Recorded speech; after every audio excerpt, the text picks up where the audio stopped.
ಹಾಂ ಶೈಲಶ್ರೀ ಅಮ್ಮ, ಅದೇ ನೀವು ಬೆಂಗಳೂರಿಗೆ ಬಂದ ಮೇಲೆ ಮತ್ತೆ ಅಂದರೆ ಇನ್ನೊಂದು ಸಿನಿಮಾದ ಜರ್ನಿ ಶುರುವಾಗತ್ತೆ. ಹೌದು. ಸೊ ಇಲ್ಲಿ ಬಂದಾಗಿನ ಲೈಫ್ ಸ್ಟೈಲು ಹೇಗಿತ್ತು, ಅವಕಾಶಗಳು ಹೇಗೆ ಬಂತು, ಯಾವ ಥರ ಇತ್ತು?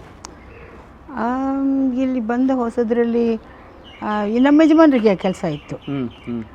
ಆಮೇಲೆ ನನಗೆ ಏನು ಬಂದಿರಲಿಲ್ಲ ಅವಾಗ. ಇವರಿಗೆ ಸ್ವಲ್ಪ ಇದೆಲ್ಲ ಬಂದಿತ್ತು, ಅವಕಾಶಗಳಿತ್ತು. ಅಮ್ಮ ವೀಣೆ ಹೇಳ್ಕೊಟ್ಟು ಎಲ್ಲ ಮಾಡ್ತಾ ಇದ್ರಲ್ಲ ಮೊದಲು ಮಲ್ಲೇಶ್ವರಮಲ್ಲಿ ಇದ್ದಾಗ. ಸೊ ಅವ್ರ ಸ್ಟೂಡೆಂಟ್ಸ್ ಕೆಲವರು ಕೂಡ ಬಂದಿದ್ದರು. ಆಮೇಲೆ ಅಮ್ಮನೂ ಕ್ಲಾಸ್ ತಗೊಂಡ್ರು, ನಾನು ಕ್ಲಾಸ್ ತಗೊಂಡೆ. ಸೊ ಹಾಗಿದ್ವಿ ನಾವು ಅಲ್ಲಿ. ಆ್ಯಂಡ್ ದೆನ್ ನಮ್ಮ ಸರೋಜಾದೇವಿ ಅವ್ರ ಮನೆ ಎದುರುಗಡೆ ಅಲ್ಲಿದ್ದಾಗ ದೆನ್ ಸಡನ್ಲಿ ಆ ಪ್ರೊಡ್ಯೂಸರ್ ಓನರ್ ಅವರು ಹೇಳಿದ್ರು that flat belongs to his sister. She is in America, she is coming back. So she wants to come and settle down. So I am so sorry, ನೀವು ಇದು ಮಾಡಿ ಅದಕ್ಕೆ okay. So ಅಲ್ಲಿಂದ ನಾವು ಹುಡುಕ್ತಾ ಎಲ್ಲೂ ಸಿಗಲಿಲ್ಲ. RT ನಗರಲ್ಲಿ ಸಿಕ್ತು ನಮಗೆ. ಅವಾಗ ಅಮ್ಮ ಹೇಳಿದ್ರು, ಮಲ್ಲೇಶ್ವರಂ ಬಿಟ್ಟು ಹೋದರೆ ನಾನು ಉಳಿಯಲ್ಲ. ಏಮ ಅಪ್ಪಳ ಸರಿ, ಅಮ್ಮ ನಿಮ್ಮ ಜೊತೆನಲ್ಲೇ ಇದ್ರು. ನಾನು ಉಳಿಯಲ್ಲ ಅಂದರು. ಅಮ್ಮ ಅವ್ರ ಮನೆ ರಾಗಸುಧಾ ಅಂತ ಮಾಡ್ತಾ ಇದ್ರಲ್ಲ, ಅಲ್ಲಿರೋವಾಗ ನಾವು ಅವ್ರನ್ನೂ ಕರ್ಕೊಂಡು ಮೆಡ್ರಾಸ್ ಹೊಟ್ಟೋಗಿದ್ವಿ. ಅಮ್ಮ ನಮ್ಮ ಜೊತೆ ಮೆಡ್ರಾಸಲ್ಲೆಲ್ಲ ಇದ್ದರು. ಆಮೇಲೆ ಅಲ್ಲಿಂದ ಆವಾಗ ಜಯಗೋಪಾಲ್ ಅವ್ರೆಲ್ಲ ಇದ್ದಿದ್ದೆಲ್ಲ ಅಲ್ಲೂ ಒಂದು ಇನ್ಸಿಡೆಂಟ್ ನಡೆಯಿತು, ಅದನ್ನು ಹೇಳ್ತೀನಿ. ಜಯಗೋಪಾಲ್ ಅವ್ರಿಗೆ ಮನೆಗೆ ಹೋಗಿದ್ದಾಗ ಅವತ್ತಿನ ದಿವಸ ನಮ್ಮ ಅತ್ತೆ ಅಂದರೆ ನಾಗೇಂದ್ರ ರಾಯರವರ ಹೆಂಡತಿ ರತ್ನಾಬಾಯಿ ಅವರು ಅವರ 100ನೇ ವರ್ಷದ ಇದು ಹುಟ್ಟಿದಬ್ಬ. ಅದಕ್ಕೆ 5 ಜನ ಬದುಕಿದ್ರೆ ಇಲ್ಲ, ಪಾಸ್ಟ್ ಅವೇ. ಅಂದರೆ 5 ಜನ ಲೇಡೀಸ್ಗೆ ಒಂದೊಂದು ಕ್ಷೇತ್ರದಲ್ಲಿ ಒಳ್ಳೆ ಇದು ಮಾಡಿರೋರಿಗೆ. ಸೊ ಸಂಗೀತದಲ್ಲಿ ಶ್ರೇಷ್ಠರಾಗಿದ್ದ ಅಮ್ಮನಿಗೆ ಸಂಗೀತ ರತ್ನ, ಹಾಗೆ ಎಲ್ಲರಿಗೂ ಅದೇ ಥರ ನ್ಯಾಯಾಧಿ ರತ್ನ ಅಂತ ಅದ ಹಂಗೆ ಒಬ್ಬೊಬ್ಬರಿಗೆ, ಒಬ್ಬ ಲಾಯರು ಎಲ್ಲ ಲೇಡೀಸ್ಗೆ ಮಾತ್ರ. ಸೊ ಅದರಲ್ಲಿ ನಮ್ಮ ಅಮ್ಮನಿಗೂ ಹೇಳಿದರು. ಸೊ ಹೋಗಿದ್ದಾಗ ಅಲ್ಲಿ ಅಮ್ಮನ ಕರೆದು ಆ ಬಿರುದು ಕೊಟ್ಟರು. ಆವಾಗ ಜಯಗೋಪಾಲ್ಜಿ ಹೇಳಿದರು, ಅಮ್ಮ ಒಂದು ಹಾಡೋಕ್ಕಾಗತ್ತಾ ಅಂತಾನೆ. ಅಫ್ಕೋರ್ಸ್, ವೈ ನಾಟ್ ಅಂದ್ರು ಅಮ್ಮ. ಓಕೆ, ಏನು ಹಾಡಿದ್ರು ಅಂತ ಹಾಡ್ತೀನಿ ದಯವಿಟ್ಟು ಹಾಡಿ. ನಂದನ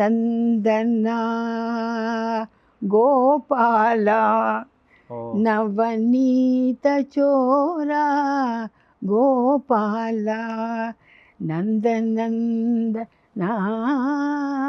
ಜಯ ಗೋಪಾಲ ನವನೀತ ಚೋರ ಗೋಪಾಲ.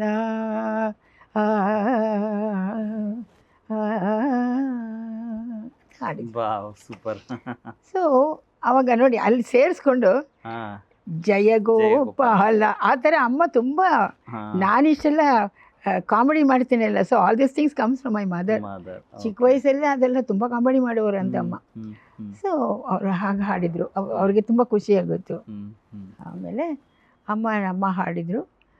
ದೆನ್ ಅವ್ರಿಗೆ ಸಂಗೀತ ರತ್ನ ಅಂತ ಅಮ್ಮನಿಗೆ ಬಿರುದು ಕೊಟ್ಟರು. ಹೌದು. ಸೊ ಇದೆಲ್ಲ ದೀಸ್ ಆರ್ ಆಲ್ ಥಿಂಗ್ಸ್. ಆ ಫೋಟೋಸ್ ಎಲ್ಲ ನಾನು ನಮ್ಮ ಮನೇಲಿ ತುಂಬ ಎಲ್ಲ ಇಟ್ಟಿದ್ದೆ. ಇವಾಗ ಖಾಲಿ ಮಾಡ್ಕೊಂಡು ಬಂದನಲ್ಲ ಅದರಲ್ಲಿ, ಅದನ್ನೆಲ್ಲ ತೆಗೆದು ಎಲ್ಲೋ ತಗೊಂಡು ಹೋಗಿ ಹಾಕಿದ್ದಾರೆ. ಓಕೆ, ಇವಾಗ ಏನು ಗೊತ್ತಾ, ಕೆಲವು ವಿಚಾರಗಳನ್ನ ಪಾಸ್ಟ್ ಈಸ್ ಪಾಸ್ಟ್ ಅಂತ ಬಿಟ್ಬಿಡ್ಬೇಕು ಅಂತ ಹೇಳ್ತಾರೆ. ಸೊ ಹಾಗಾಗಿ ನಮಗೆ ಆ ವಿಷಯ ಬೇಡ. ಬಟ್ ನೀವು ನಿಮ್ಮ ಜೀವನದಲ್ಲಿ ತಗೊಂಡಂಥ ಚಾಲೆಂಜಸ್ಸಲ್ಲಿ ಇನ್ನೊಂದು ಏನಂತ ಹೇಳಿದ್ರೆ, ನೀವೊಬ್ಬ ಒಳ್ಳೆ ಮ್ಯೂಸಿಕ್ ಡೈರೆಕ್ಟರು, ನೀವೊಬ್ಬ ಒಳ್ಳೆ ರೈಟರು, ಒಳ್ಳೆ ಡೈರೆಕ್ಟರು. ಸೊ ಇದೆಲ್ಲ ವಿಚಾರಗಳು ಬಂದಾಗ ನೀವು ತುಂಬ ಎಕ್ಸ್ಪೆರಿಮೆಂಟ್ಸನ್ನು ಮಾಡಿ ಸಕ್ಸಸ್ಫುಲ್ ಆಗಿದ್ದೀರಾ. ಅಂದರೆ ಟಿ ವಿ ಚಾನಲ್ಸಿಗೆ ಶೋಗಳು ಮಾಡಿಕೊಟ್ಟಿದ್ದಿರ್ಬೋದು, ಆಮೇಲೆ ಕಾರ್ಟೂನ್ ಇರ್ಬೋದು, ಆ್ಯಂಡ್ ನಿಮ್ಮ ಕಂಪೋಸಿಷನ್ನು. ನೀವು ಒಂದ್ಸಲ ಮಾತಾಡಬೇಕಾದ್ರೆ ಕಾರ್ಟೂನ್ಸ್ ಬೇರೆ ಅಲ್ಲ, ನೀವು ಒಂದ್ಸಲ ಹೇಳ್ತಾ ಇದ್ರಿ, ಈ ಗಡಿಯಾರ ಏನು ನಡೆಯುತ್ತಲ್ಲ ಆ ಟಿಕ್ ಟಿಕ್ ಟಿಕ್ ಅನ್ನತ್ತಲ್ಲ, ಸೊ ಈ ರಿದಮ್ ಇಟ್ಕೊಂಡು ಮ್ಯೂಸಿಕ್ ಮಾಡಿದ್ದು ಅಂತ. ಅದನ್ನೆಲ್ಲ ಶೇರ್ ಮಾಡಿ ಅಲ್ಲ, ಇದು ಯಾರಿಗೂ ಗೊತ್ತಿರಲ್ಲ ಇದು. ಇವಾಗ ನೋಡಿ, ರಿದಮ್ ಅನ್ನೋದು ಬಂದಾಗ ಒಂದು ಇದು ತೋರಿಸಿದ್ರು ನಮಗೆ ನಮ್ಮಪ್ಪ. ಹ್ಮ್ ಎಲ್ಲ ಈ ಗ್ರೀಕ್ ಬಾಯ್ಸ್ ಇರುತ್ತಲ್ಲ ಆ ಥರ ಡ್ರೆಸ್ ಹಾಕ್ಕೊಂಡು ಓಕೆ ಒಂದೊಂದು ಹುಡುಗ ಓಡ್ತಾನೆ. ಹ್ಮ್ ಅವನು ಒಬ್ಬೊಬ್ಬನು ಒಂದೊಂದು ನಿಮಿಷ, ಹ್ಮ್ ಒಂದೊಂದು ಸೆಕೆಂಡು ಏನು, ಹ್ಮ್ ಅದಕ್ಕೆ ಅವನು ಫುಲ್ಲಾಗಿ ಓಡಿ ಬಂದ್ಬಿಡ್ತಾನೆ. ಅಲ್ಲಿಗೆ ಮುಗೀತು. ಓಕೆ ಅದು ಮತ್ತೆ ಬರೋಲ್ಲ ಹ್ಮ್ ಅಲ್ವಾ? ಹೌದು. ಹಾಗೆ ಆ ಒಂದು ಇದರಲ್ಲಿ ಅದನ್ನು ಸೊ ನಮ್ಮಪ್ಪ ಹೇಳಿದ್ರು, so like that don't waste time I say, because the time that has gone will never come back. ಅದನ್ನು ತೋರ್ಸೋಕ್ಕೋಸ್ಕರ ನಮಗೆ ಇದನ್ನು ಹೇಳಿದ್ರು. ಅದನ್ನು ನಾನು ಮಕ್ಕಳಿಗೆ ಹೇಳೋವಾಗ they also will understand it very well ಅಲ್ಲ. ಸೊ ನಾನು ಯಾವಾಗಲೂ ಮಕ್ಕಳಿಗೆ ಅದನ್ನು ಹೇಳ್ತೀನಿ. ಸೊ ಹಾಗೆ ಈ ಥರ ಎಲ್ಲ ನಮಗೆ ಹೇಳ್ಕೊಟ್ಟಿದ್ರು ನಮ್ಮ ಅಪ್ಪ ಅಮ್ಮ ಇಬ್ಬರು ಅಷ್ಟೇ. ಇವಾಗ ಅಮ್ಮ ಸಂಗೀತಗಾರಿ, ಸಂಗೀತ ಇದು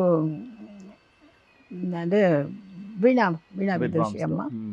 ನಮಗೆ ಚಿಕ್ಕ ವಯಸ್ಸಿನಲ್ಲೇ ಸಂಗೀತ ಹೇಳ್ಕೊಟ್ಟಿದ್ದು ನನಗೆ, ನಮ್ಮ ಮಕ್ಕಳಿಗೆಲ್ಲ ಅವರೇ.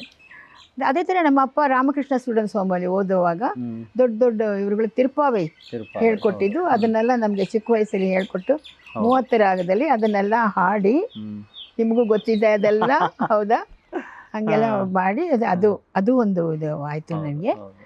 ಹಾಗೆ ಏನೇನು ನಮ್ಮ ಅಪ್ಪ ಅಮ್ಮ ನಮಗೆ ಹೇಳ್ಕೊಟ್ಟಿದ್ದೆ ನನಗೆ ಸಾಕಷ್ಟು ಇದೆ ರೀ. ನಾನು ಇವಾಗ ಅದನ್ನು ಮಕ್ಕಳಿಗೆ ಕೊಡ್ತಾ ಇದ್ದೇನೆ. ಈ ಕಾರ್ಟೂನ್ಸ್ ಬಗ್ಗೆ ನಾನು I used to see it only as a cartoon, but then when the question of directing came, I was telling, ಅರೇ ರಾಮ್, ಡೈರೆಕ್ಷನ್ ಮಾಡೋದು how should I imagine things ಅಂತ. ಆವಾಗ Shyam Sundar fight master, he said, cartoon ನೋಡಿದ್ದೀರಾ ಅಂದರು. See I don't know direction ಇದೆಲ್ಲ, I don't know how I am going to say ಅಂತಾನೆ ಏನೋ ಹೇಳ್ತಾ ಇದ್ದೆ. ಕಾರ್ಟೂನ್ ನೋಡಿದ್ದೀರಲ್ಲ, ಕಾರ್ಟೂನಲ್ಲಿ ಅದನ್ನು ತೆಗೀರಿ. ಇವಾಗ ಯಾರ್ಯಾರು ಇರಬೇಕು, ಇಟ್ ಕನ್ಸರ್ನ್ಸ್ ಹೋಮ್ ಅನ್ನೋದು ಅಷ್ಟು ಜನನೂ ಇರ್ತಾರೆ ಅದರಲ್ಲಿ, ಹೌದಾ? ಸೊ ಹಾಗೆ ನೀವು ಫಸ್ಟ್ ಒಂದು ಕಾರ್ಟೂನ್ನ ಚೆನ್ನಾಗಿ ರೀಡ್ ಮಾಡಿ, then you will get that concept ಅಂದರು. ಬ್ಲೈಂಡಾಗಿ ಅವ್ರು ಹೇಳಿದ್ದನ್ನು ಫಾಲೋ ಮಾಡಿದೆ. Then I understood how to form this scenes ಅಂತ. Really I was always appreciating, ಅವ್ರು ಹೇಳಿದ ಆ ದೊಡ್ಡವರು ಹಂಗೆ ಚೆನ್ನಾಗಿ ಹೇಳ್ಕೊಟ್ರು ನನಗೆ.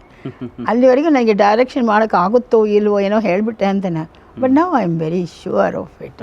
ಓಕೆ. ಶೈಲಶ್ರೀ ಅವರ ಬದುಕಿನಲ್ಲಿ ಇನ್ನೊಂದು ಮಹತ್ತರವಾದ ಘಟ್ಟ ಅಂದರೆ, ನಿಮ್ಮ ಬದುಕಿನಲ್ಲಿ ಎಷ್ಟು ಸಲ ನಗು ಇತ್ತೋ ಇಲ್ವೋ ಗೊತ್ತಿಲ್ಲ, ಆದರೆ ನಗುವ ಹೂವು ಅನ್ನೋ ಸಿನಿಮಾ ಮಾಡಿದ್ರಿ ನೀವು. ಸ್ವಂತ ನಿರ್ಮಾಣ, ಕಥೆ ನಿಮ್ಮದೇ, ಅದರಲ್ಲಿ ಮುಖ್ಯ ಪಾತ್ರಗಳಲ್ಲಿ ನೀವು ಸುದರ್ಶನ್ ಸರ್ ಇದ್ದಿದ್ದು. ಆ್ಯಂಡ್ ಒಂಥರ ಅದರಲ್ಲಿ ತುಂಬ ಹಾಡುಗಳು ಹಾಂಟಿಂಗ್ ಸಾಂಗ್. ಅದರಲ್ಲಿ ಒಂದು ಹಾಡಿಗೆ ಟ್ಯೂನ್ ಈಸ್ ಮೈನ್. ಓಹ್, ಯಾವುದದು? ಅದೇ ಈ ಶುಭ ದಿನದೇ. ಓಕೆ. ಅದನ್ನು ಬರೆಯೋವಾಗಲೇ ನಾನು my mother tongue is Tamil. So ಅದನ್ನು ಬರೆಯುವಾಗ ಆ ಹಾಡನ್ನು ನಾನು ತಮಿಳಲ್ಲೇ ಬರೆದೆ. ಹೇಗೆ ವರ್ಡಿಂಗ್ಸ್ ಹೇಳಿ. ನಾಳ್ ಈ ಶುಭ ದಿನದೇ ಅಂತ ತಾನೇ ಬರುತ್ತೆ ಕನ್ನಡದಲ್ಲಿ.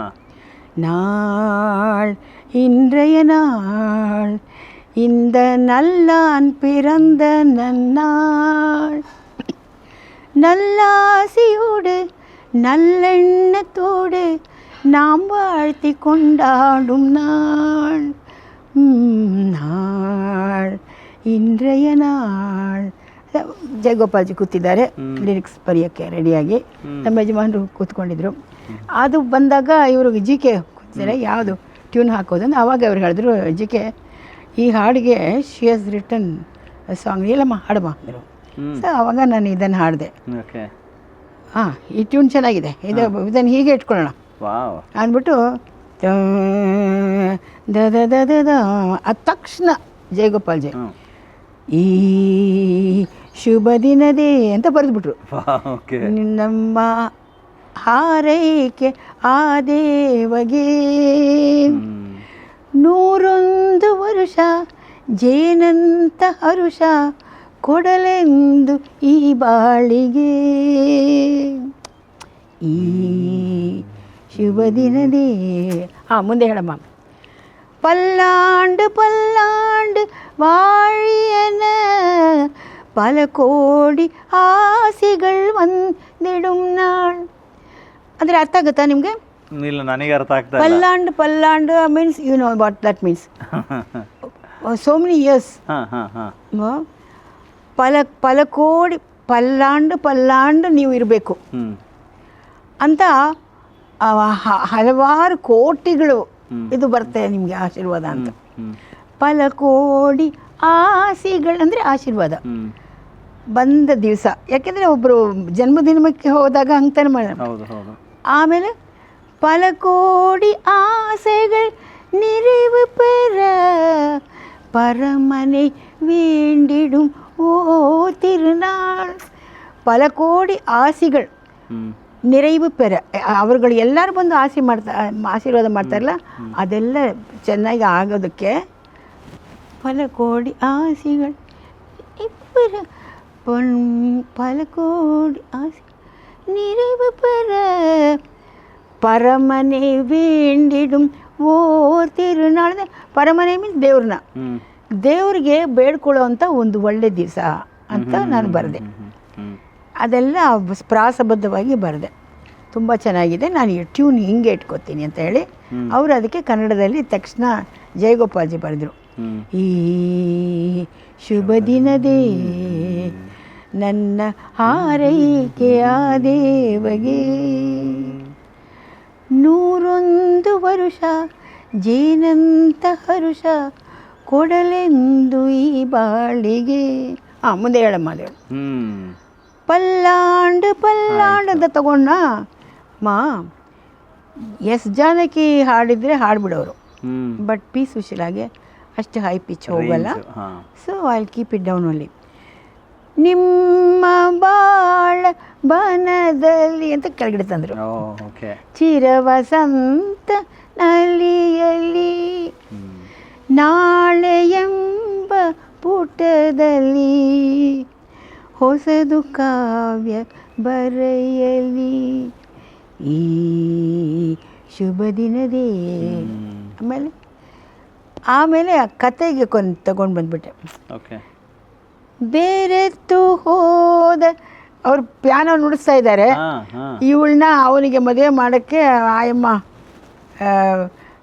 ಇದು hero, second hero mother, she is planning and that is his birthday. Actually he's a cancer patient, he will be dying, everybody knows, even the mother knows. So the doctor says whatever ಅವ್ರ ಆಸೆಗಳು ಏನೇ ಇದ್ರೂ ಪೂರ್ತಿ ಮಾಡು ಅಂತ. ಮಗನೇ ನಿನಗೆ ಏನು ಆಸೆ ಇದೆ ಹೇಳು ಅಂದರೆ ಹೋಗ್ತಾಳಲ್ಲ ನರ್ಸು, ಇವಳನ್ನ ನನಗೆ ಮದುವೆ ಮಾಡಿಡು, ಅದೇ ನನ್ನ ಆಸೆ ಅಂದ್ಬಿಡ್ತಾನೆ. And so she thinks okay, ಈ ಹುಡುಗಿನ ಅವನಿಗೆ ಮದುವೆ ಮಾಡಿದರೆ ಇದಾಗತ್ತೆ ಅಂತ ಸರಿ ಹೋಗ್ತಾನೆ ಅಂತ. ಅವನ ಬರ್ತ್ಡೇಗೆ ಎಲ್ಲರೂ ಬಂದಿದ್ದಾರೆ. ಸೊ ಎಲ್ಲರ ಮನಸ್ಸಲ್ಲೂ ಒಂದೊಂದು ಇದೆ. ಅದನ್ನು ಅಲ್ಲಿ ಇದು ಪಲ ಕೋಡಿ ಆಸೆಗಳು ನೆರವು ಪರಮನೆ ವೇಂಡಿಡು ಮೂರ್ನಾಳು ಆ ಥರ ಬರೆದೆ. ಬಟ್ ಎಲ್ಲ ಅಂದರೆ ಈ ಸಿನಿಮಾ ಕಥೆ ನೀವು ಬರೆದಿದ್ರು, ಬಟ್ ಇದು ಕೊನೆಗೆ ನಿಜವಾಗ್ಲೂ ನಿಮ್ಮ ಜೀವನದಲ್ಲೇ ಇದಾಗೋಯ್ತು ಅಂತ ಮಾತಾಡ್ತಾ ಸುಮಾರು ಕಡೆ ಅದು ಈ ವಿಷಯ ಬಂದ್ಬಿಡ್ತು. ಏನಾಗೋಯ್ತು? ಶೈಲಶ್ರೀ ಅವರು ಕ್ಯಾನ್ಸರ್ ಇಂದ ಬಳಲ್ತಾ ಇದ್ದಾರೆ. ಒಳ್ಳೇದಾಯ್ತು ನೀವು ಕೇಳಿದ್ದು. ಸಿಕ್ಕಾಪಟ್ಟೆ ಕಷ್ಟಪಡ್ತಾ ಇದ್ದಾರೆ. ಅಯ್ಯೋ ಅಂದರೆ ನೋಡಿ, ಕ್ಯಾನ್ಸರ್ ಬಗ್ಗೆ ನಾನು ಬರೆದೆ. ಮೈ thing for writing about cancer is, cancer ಬಂದ ತಕ್ಷಣ ನಾವು ಸತ್ತೋಗ್ತೀವಿ ಅನ್ನೋ ಥರ ಒಂದು ಭಾವನೆ ಇತ್ತು ಎಲ್ಲರಿಗೂ. It is not true. Cancer is curable. That was my message. ಅದಕ್ಕೋಸ್ಕರನೇ ನಾನು ಇದನ್ನು ಮಾಡಿದ್ದು. ಕೊನೆಗೆ ಏನಾಯಿತು, ನನಗೆ ಕ್ಯಾನ್ಸರ್ ಇದೆ ಅನ್ನೋ ಥರ ಒಂದು ಸಿಚುವೇಶನ್ ಬಂತು. ಒಬ್ಬ ಮನುಷ್ಯ, I don't want to tell, ಅವ್ರ ಹೆಸರೆಲ್ಲ ಹೇಳೋಲ್ಲ, ಶೈಲಶ್ರೀ ಕ್ಯಾನ್ಸರಲ್ಲಿ ನೆರಳ್ತಾ ಇದ್ದಾಳೆ ಅಂತ ಹಾಕ್ಬಿಟ್ರು. ಎಷ್ಟೊಂದು ಜನ, ಶೈಲಶ್ರೀ ಅವರೇ ಹೇಗಿದ್ದೀರಾ ನೀವು, ಹುಷಾರಾಗಿದ್ದೀರಾ, ಏನು ಯಾಕೆ ಹಿಂಗೆಲ್ಲ, ಮತ್ತು ಐಮ್ ಓಕೆ ಅಯ್ಯೋ ನೀವು ನೋಡಲಿಲ್ವಾ ನಿಮ್ಮ ಬಗ್ಗೆ ಹಿಂಗೆ ಬಂದಿದೆ ಅಂತ. ಅಯ್ಯೋ ಅವನು ಏನೋ ತಲೆ ಕೆಟ್ಟವನು, ನನಗೇನು ಆಗಲಿಲ್ಲಪ್ಪ, ಐಮ್ ಓಕೆ ಅಂತ.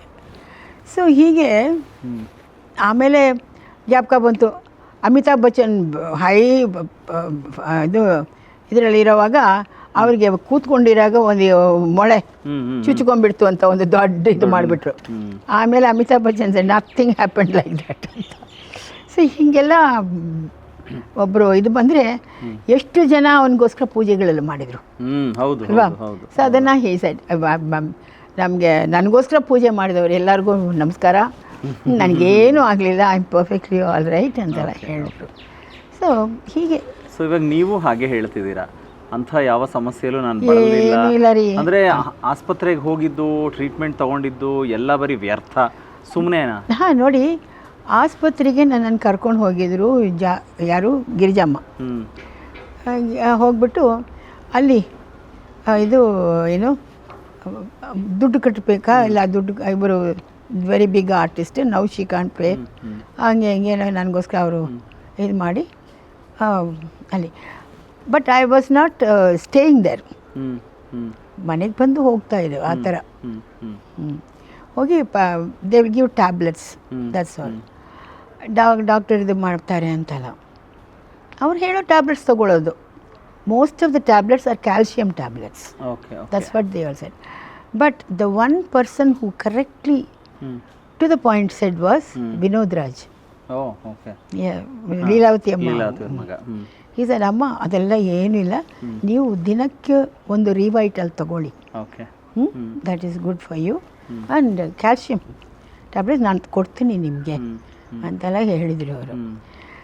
ಇದೆಲ್ಲ ಆಗ್ತಾ ಇರೋವಾಗ I never felt that I have got cancer or anything that. Not one day did I suffer for that by God's grace. But ಅದೇನೋ ಹೇಳ್ತಾರಲ್ಲ, ಸುಮ್ಮನೆ ಇದು ಅಂದರೆ ಹುಲಿ ಹೋಯ್ತು ಅಂತಾರಲ್ಲ, ಆ ಥರ that's the thing. That because I was a very popular person, so people like to talk. ಹಾಂ, ಓಕೆ ಶೈಲಶ್ರೀ ಅಮ್ಮ, ಅಂದರೆ ನೀವು ಇವಾಗ ಈ ಥರ ವಿಚಾರಗಳನ್ನು ಏನು ಹೇಳ್ತಾ ಇದ್ದೀರಾ, ಮೀನ್ ವೈಲ್ ಏನಂತ ಹೇಳಿದ್ರೆ ನೀವು ಡಾಕ್ಟರ್ ಹತ್ರ ಹೋಗಿ ಟ್ರೀಟ್ಮೆಂಟ್ ತೊಗೊಂಡಿದ್ದು ಬೇರೆ ಈ ಥರದ್ದೆಲ್ಲ ಅಂತ ಹೇಳಿದ್ರೆ, ಸೊ ಸುಮ್ಮನೆ ಟ್ರೀಟ್ಮೆಂಟ್ ತೊಗೊಂಡ್ರಾ, ಇದ್ದಿದ್ದಕ್ಕೆ ತಾನೇ ಹೋಗಿದ್ದು, ಮತ್ತು ಕಿದ್ವಾಗಿ ಯಾಕೆ ಹೋದರು, ಈ ಥರ ಮೆಡಿಸನ್ ರೆಗ್ಯುಲರಾಗಿ ಯಾಕೆ ತೊಗೋಬೇಕಿತ್ತು, ಮತ್ತು ರೇಡಿಯೇಷನ್ನು ಕೀಮೋನೋ ಈ ಥರದ್ದೆಲ್ಲ ಯಾಕೆ ತೊಗೋಬೇಕಿತ್ತು? ಸಿ ಒಂದು I also said at that time, cancer ಅಂತ ಬಂದರೆ you go get it checked up, it is curable. But checkup ಮಾಡ್ಕೊಳ್ದೆ ಇಲ್ಲೇ ಕೂತ್ಕೊಂಡು ನನಗೆ ಕ್ಯಾನ್ಸರ್ ಇದೆ, ಅಯ್ಯೋಯ್ಯೋ ನನ್ನ ಜೊತೆ ಹೋಗ್ತೀನಿ ಅಂತೆಲ್ಲ ಕೂತ್ಕೊಂಡು don't kill your self, isn't it? ನನಗೆ ಕ್ಯಾನ್ಸರ್ ಇದೆ ಅಂತ ಹೇಳಿದ್ರೆ ಇವರು ನಮ್ಮ ಗಿರಿಜಮ್ಮ ಕರ್ಕೊಂಡು ಹೋದರು. ಅಲ್ಲಿ ಹೋಗಿದ್ರೆ ಅವರು ಟೆಸ್ಟಿಂಗ್ ಮಾಡಿದ ತಕ್ಷಣ ಕ್ಯಾನ್ಸರ್ ಇದೆ ಅಂತೆಲ್ಲ ಯಾರಿಗೂ ಹೇಳೋಕ್ಕಾಗೋಲ್ಲ. ಅದೇನೋ ಯಾಕಂದರೆ ನಾನು ಹೋಗಿದ್ದು ನಿಜ, ನನಗೆ ಅವರು ಟ್ಯಾಬ್ಲೆಟ್ಸ್ ಕೊಟ್ಟಿದ್ದರು. Okay, no injections also, tablets ಕೊಟ್ಟಿದ್ದರು. ಆಮೇಲೆ ಅಲ್ಲಿ ಹೋಗಿದ್ದಾಗ ರೇಡಿಯೇಷನ್, ಸೊ ರೇಡಿಯೇಷನ್ ತಗೋಬೇಕು ಅಂತ ಅದಿದ್ದರೆ ಅದು ಸುಟ್ಟು ಬಿಡುತ್ತಂತೆ. ಸೊ ಲೆಫ್ಟ್ ಸೈಡಲ್ಲಿ 2 ಇದು ಲಂಪ್ಸ್ ಥರ ಬಂದಿತ್ತು. ಅದಕ್ಕೆ ಹೇಳಿದ್ರು it can be fat. Okay, so by ರೇಡಿಯೇಷನಲ್ಲಿ the fat will get this thing ಅಂತ. ಅದಕ್ಕೋಸ್ಕರ ಹೋಗಿದ್ದೆ ನಾನು. But everybody was thinking no she is going to cancer ಹಾಸ್ಪಿಟ್ಲಿಗೆ ಹೋಗಿರೋದ್ರಿಂದ ಕ್ಯಾನ್ಸರ್ ಬಂದಿದೆಯೋ ಏನೋ ಅಂತ ಅಂದ್ಕೊಳ್ತಾರೆ. ಅದರಲ್ಲಿ ಕ್ಯಾನ್ಸರ್ ನೋಡಿ ಎಲ್ಲರೂ ಅಷ್ಟು ಹೆದರಬೇಕಾಗೂ ಇಲ್ಲ. It is also like any other disease. Okay, ಹಾಗಿದ್ರೆ ಇವಾಗ ಆ ಸಂದರ್ಭದಲ್ಲಿ ಸುದ್ದಿಗಳು ಬಂತಲ್ಲ, ಸುದ್ದಿ ಬಂದಾಗ ತುಂಬಾ ಜನ ಅಂದರೆ ನಿಮಗೆ ಹಣದ ನೆರವು ಬೇಕು ಅಂತ ಹೇಳಿ, ನಿಮಗೆ ಸಹಾಯ ಮಾಡಬೇಕು ಅಂತ ಹೇಳಿ, ಓ ಶೈಲಶ್ರೀ ಅವ್ರ ಅಕೌಂಟ್ಗೆ ಲಕ್ಷಗಟ್ಟಲೆ ದುಡ್ಡು ಬಂತು ಅಂತ ಎಲ್ಲ ಮಾತಾಡಿದ್ರು. ಹೌದು, ಬಂತ? ಅಂದರೆ ಯಾರೋ ಒಬ್ಬರು ಅವ್ರ ಹತ್ರ ದುಡ್ಡಿಲ್ಲ ಅಂತ ಒಂದು ಇದು ಮಾಡಿಬಿಟ್ರು. ಸೊ ಜನಗಳು they were sending money. That money was coming into one bank. Okay, but somebody else was also pulling it out. Oh. Okay. How come? I don't know. Okay. I don't know. They were pulling it out. But because I didn't want all that money, so I didn't bother. Okay. But then later on I saw somebody is still putting. Anta. Oh. And that was coming to my BOB, Bank of Baroda. ಆ ದುಡ್ಡು ಮಾತ್ರ ನನ್ನ ಕೈಗೆ ಬಂತೆ ಹೊರತು ಅದಕ್ಕೆ ಮುಂಚೆ ಬಂದಿದ್ದು ಬರಲ್ಲ, ಯಾವುದು ಬಂದೇ ಇಲ್ಲ. ಯಾರ್ಯಾರು ತಗೊಂಡ್ರೋ ಏನು ಹಾಗೆ. ಇದು ನಿಂತೋಯ್ತು. ನಾನು ಹೇಳಿದೆ ಐ ಡೋಂಟ್ ಹ್ಯಾವ್ ಎನಿಥಿಂಗ್, ಇದು ನಿಂತೋಯ್ತು. ಸೊ ಒಬ್ಬ ಕಲಾವಿದರಿಗೆ ಅವರ ಇಡೀ ಲೈಫಿನ ಜರ್ನಿಯಲ್ಲಿ ಈ ಥರ ಏನಾದರೂ ಬರ್ತಾ ಏನಾದರೂ ಒಂದು ಇದ್ದೇ ಇರುತ್ತೆ. ಅಂದರೆ ನಮ್ಮನ್ನು ಐ ಥಿಂಕ್ ಪುಲ್ ಬ್ಯಾಕ್ ಮಾಡೋದಕ್ಕೋ ಅಥವಾ ನಮ್ಮನ್ನು ಕೆಳಗೆ ಬೀಳ್ಸೋದಕ್ಕೋ ನಮ್ಮನ್ನು ತೇಜೋವಧೆ ಮಾಡೋದಕ್ಕೋ ಅಥವಾ ನಮಗೆ ಇನ್ನೊಂದಷ್ಟು ಕಷ್ಟ ಕೊಟ್ಟು ಅವ್ರ ಖುಷಿ ನೋಡೋದಕ್ಕೆ ಅವ್ರಿಗೇನೋ ಸಮಸ್ಯೆ ಮಾಡಿಬಿಟ್ರೆ ಖುಷಿ ಆಗುತ್ತೆ, ಈ ಥರದ್ದು ಏನೇ ಮೈಂಡ್ ಸೆಟ್ ಇರಲಿ, ಬಟ್ ನೀವು ಯಾವುದಕ್ಕೂ ಹೆದರದೆ ಆ್ಯಂಡ್ ಎಲ್ಲನೂ ಫೇಸ್ ಮಾಡ್ಕೊಂಡು ಬಂದಿದ್ದು. ಅಂದರೆ ನಾನೇನಂತ ಹೇಳಿದ್ರೆ, ಈಗ ಸರ್ ಇಲ್ಲ ಅಂದಿದ್ದ ಟೈಮ್ ಆದಮೇಲಿಂದು ಕೆಲವು ವಿಚಾರಗಳನ್ನ ಮಾಡ್ತಾ ಆಗಿದ್ದು ಅವ್ರು ಹೋದ್ಮೇಲೆ ಅವ್ರು ಹೋದ್ಮೇಲೆ ಅದೇ